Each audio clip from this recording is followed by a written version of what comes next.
So the first neurohumanist that really built technology was Doug Engelbart. This guy invented the mouse, and I want to read you a little excerpt of the way he thinks about technology in 1960.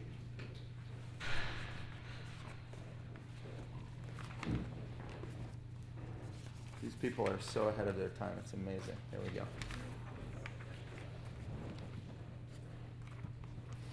All right. So let me tell you what he did in 1968 before we go into what he said. He took over a spot in San Francisco, and he launched what was called the mother of all demos.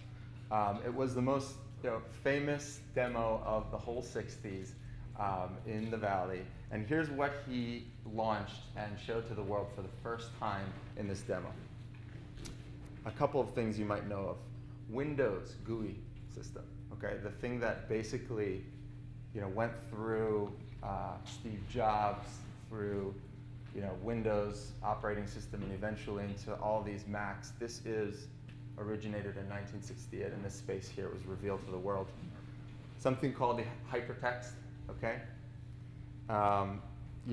Efficient navigation and command input, video conferencing. So this was the first Skype session ever, and it was between SRA, Stanford Research Center, and San Francisco. There was actual video chat that was going on.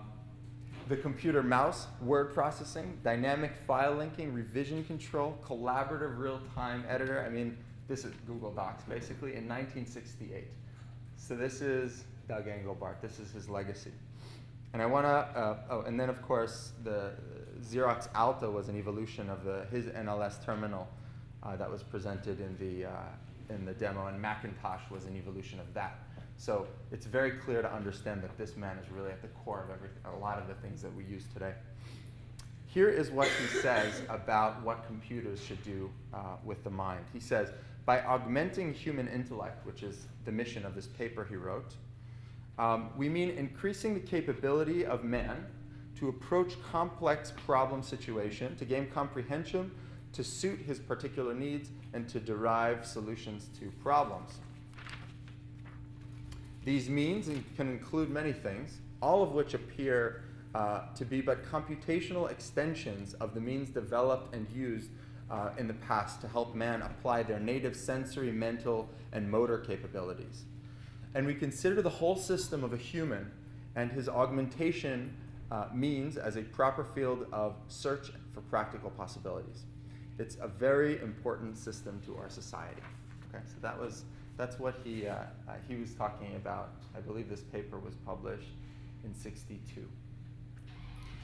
So he was prescient. He saw the world in which all of you guys are relying on these machines on your laps to extend your working memory, to record some of the things I'm saying to you today, the not bullshit stuff, so that in the future when you're developing your interfaces, you can cross-reference, okay? But this is an extension of your brain, my friends, and so is the iPhone, truly, truly, truly.